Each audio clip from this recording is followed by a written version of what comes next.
Изјавата на професорот и директор на Институтот за национална историја Драган Ѓоргиев дека Бугарија не била фашистичка држава во Втората светска војна за неговиот колега Тодор Чепреганов е дадена од незнаење или поради лукративни причини.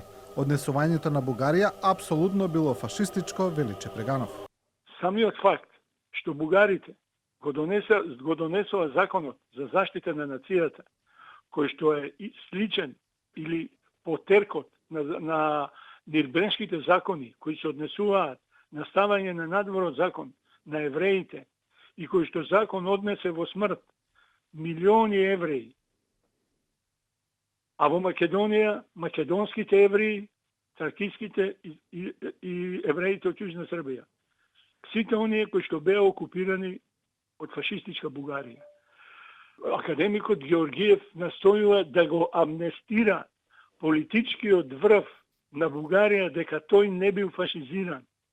Доколку Бугарија не била фашистичка држава, тогаш тоа го менува карактерот и на македонската народно-ослободителна борба во Втората светска војна, додава Чепреганов. Ако немало фашизам, зошто има антифашистичка војна? Немаме антипрофашистичка или антипронацистичка. Него имаме антифашистичка војна. Па ако го немате антифашизмот, го немате АСНОМ.